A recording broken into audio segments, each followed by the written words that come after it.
Autoridades brasileiras revelaram esta semana o nome do principal suspeito pelo vazamento.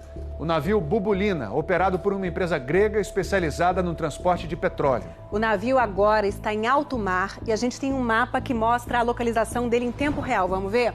Olha só, o mapa indica que ele está parado há quase um dia nesse ponto aqui, perto da África do Sul. Mas como a investigação chegou a esse petroleiro?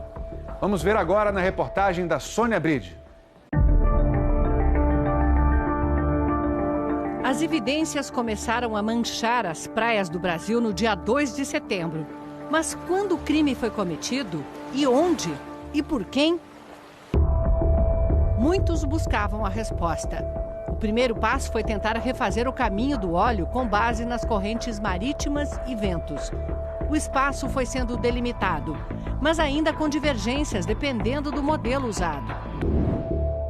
Uma empresa de sensoriamento remoto sediada em Brasília se concentrou em 4 áreas prováveis.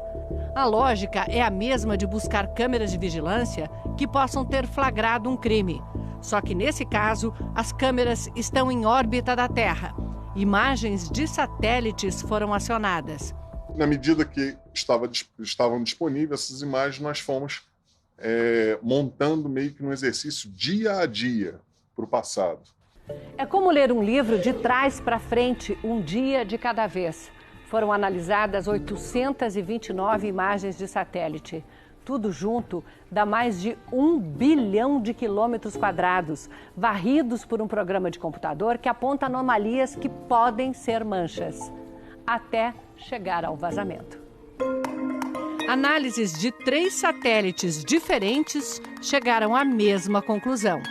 A mancha de 200 quilômetros de extensão foi se movimentando e se quebrando por 4 dias, até desaparecer das imagens. Ela havia submergido e silenciosamente vinha por baixo d'água em direção às praias do Brasil.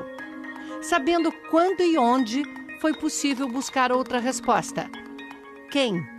Nessa área o satélite procurou a mancha e ele encontrou a mancha nesse quadradinho aqui, que é nessa extremidade superior direita, mais nordeste do quadrado.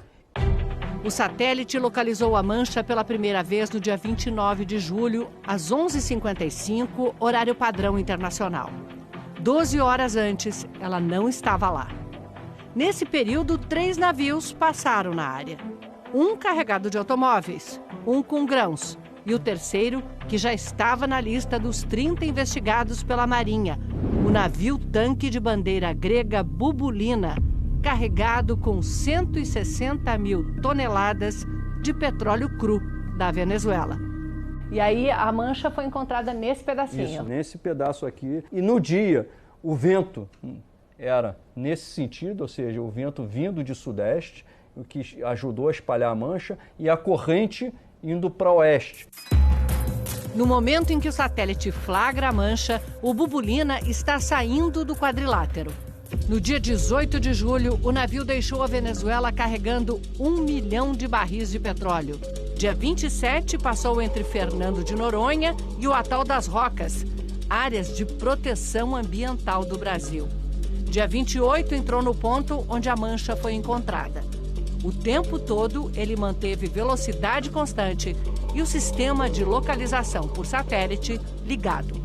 Ele podia estar descarregando esse material e navegando ao mesmo tempo? É provável, não só por causa disso, porque demora um tempo, né, para ele fazer uma descarga. Uma bomba, para debitar alguma coisa, demora um tempo. Enquanto ele vai navegando, vai deixando um rastro de óleo. A quantidade de óleo que está chegando nas praias não foi algo que foi automático e parou. Ele ficou um tempo. Mas o que poderia ter acontecido em alto mar e provocado o vazamento? O comandante Cardoso foi capitão de navio petroleiro e depois inspetor de porto. E foi como inspetor que esteve a bordo do Bubulina no porto de São Sebastião, São Paulo. É muito estranho esse fato, porque considerando esse navio, né? Aqui. É um navio moderno, seguro. Tudo. Em abril, o Bubulina ficou detido por 4 dias no porto da Filadélfia, nos Estados Unidos, por problemas no sistema que separa a água de descarte do óleo. Se fosse um problema nesse separador de água e óleo, teria esse volume tão grande? Negativo. O Bubulina tem 12 tanques de carga. É comum os navios transferirem óleo de um tanque para o outro. Um sensor, como uma boia eletrônica, avisa quando o tanque está cheio. O tempo todo a gente está sabendo como está o nível, o tempo todo. Então, mais às vezes aconteceu, até comigo, de congelar o sistema. Sem o controle de nível, a transferência não para. Então, o que pode ter acontecido? Uma manobra de um tanque para o outro... E dá um overflow. Que dá um overflow, quer dizer, ou seja, transborda para cima do convés. Para cima do convés. E daí pelas válvulas de segurança, para não estourar o tanque. E do convés... Aí, meu filho, só Deus sabe. Mas a investigação pode descobrir. Já deixou um monte de vestígio. E você não tem como limpar esse vestígio. É difícil, não vai ficar uma limpeza perfeita não, porque petróleo não é fácil de limpar, né? E há outras fontes de informação, como um monitor de carga que registra tudo o que acontece. É uma espécie de caixa preta do navio. Esse equipamento é inviolável, tá? Esse registro. É inviolável. A gente não adianta que a gente chegue lá, meta a mão, não vai conseguir nunca. Da Venezuela, o Bubulina seguiu até a Malásia, onde descarregou o óleo. Em nota, a Delta Tankers, a empresa grega que opera o Bubulina, diz que o navio descarregou na Malásia a mesma quantidade de óleo carregada na Venezuela.